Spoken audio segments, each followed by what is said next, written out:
Mabuhay! Ako si Binibining Shaira May Sanchez. Ngayong araw, ating tatalakayin ang mga pangunahing likas na yaman ng mga lalawigan sa rehiyon. Marahil ay alam mo na kung gaano kasagana sa likas na yaman ang bansang Pilipinas. Ang bawat lugar dito ay nabiyayaan ng maraming likas na yaman na nakukuha sa iba't ibang anyong lupa at anyong tubig. Sa araling ito, ikaw ay inaasahang makapaglarawan ng pangunahing likas na yaman na matatagpuan sa iyong lalawigan o rehiyon. Maaari mo bang ibahagi kung ano-anong likas na yaman ang matatagpuan sa inyong lalawigan at rehiyon?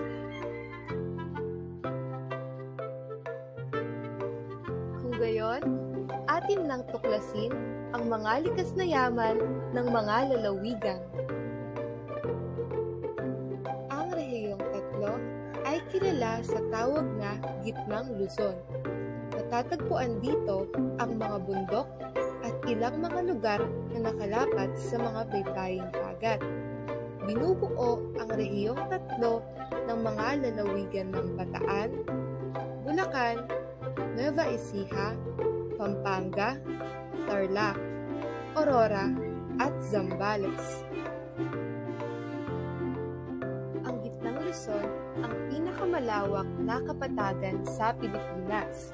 At dahil ang lupaing ito ay patag, ang pangunahing ikinabubuhay ng mga mamamayan dito ay ang pagsasaka. Ang rehiyong ito ang tinaguriang Kamalig ng Pilipinas o Rice Granary of the Philippines. Nangunguna ang rehiyong tatlo sa pagtatanim ng tubo. Sa lahat ng lalawigan nito, Nueva Ecija ang umaani ng pinakamaraming palay sa rehiyon, kaya tinawag itong Bangal ng Palay. Matatagpuan din sa rehiyon ang maraming minahan. May malaking deposito ng chromite sa Zambales, tanso at asbestos sa Tarlac, at luwad sa Pampanga. Ang pangingisda ay isa rin sa pinagkukunan ng kabuhayan ng mga Zambal o mga mamamayan ng Zambales. Ang mga lalawigang malapit sa tabing dagat tulad ng Bataan ay kilala naman sa paggawa ng asin at bagoong isda.